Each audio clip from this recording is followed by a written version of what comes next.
It has the contrast of the puff pastry, it has the saltiness of the brie, it has the sweetness of the grapes. You have a little bit of herbs, whichever herbs you want to pick, and it has the herbaceousness to the recipe, and it is so simple to make.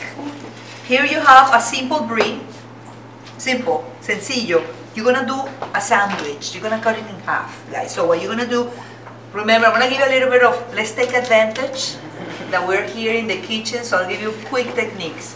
When you're cutting with your knife, anything that you slice horizontally, you make sure that your fingers are up and you just grab whatever the ingredient that is with almost the palm of your hand and the base of your fingers, and then that way you don't take any risk, right, to cut your hand. Then you use the bottom of the cutting board and you just open it. So once you have this little sandwich of brie, and anyway, if you want to use Gouda, it has to be a cheese that is kind of salty and it keeps the round shape, because you're going to encrude, you're going to wrap it up in a puff pastry that you can actually find everywhere.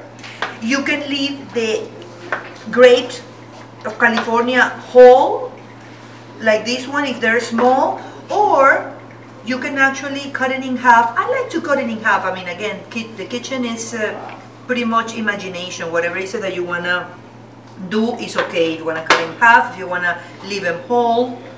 So just stuff, make sure that you stuff the cheese all the way, because you know what I like? I like to think about the perfect bite. This is the way that I cook, right?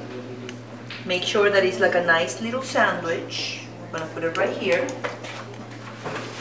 And I got what it is called puff pastry. This you can find in any supermarket, the puff pastry.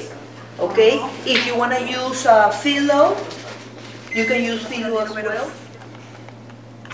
Flour, so it doesn't stick. Okay? We're going to open it up. There it is. Okay? And we're going to make sure to, I'm going to put this right here.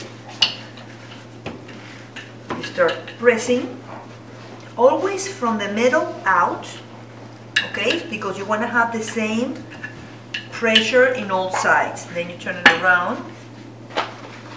Okay, you want to put a little bit more flour so it doesn't stick. Okay, and then we do the same. Now you can have a cookie cutter, you can have a round bowl, you can have the base, put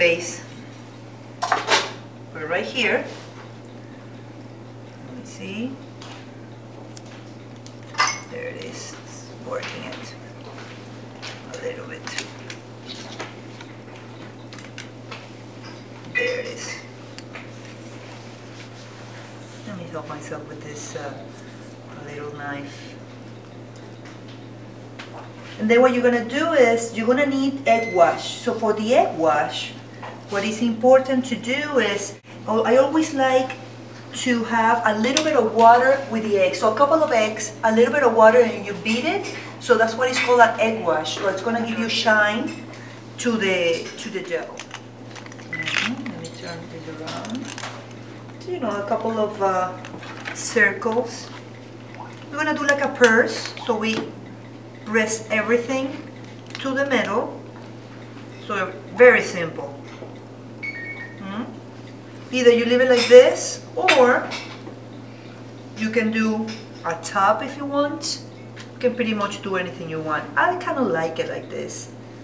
Less dough, it's all about the cheese and the grapes. See, it opens up a little bit, but this works. We're cooking live here. Take this. Look at this. Ooh. Nice and gooey.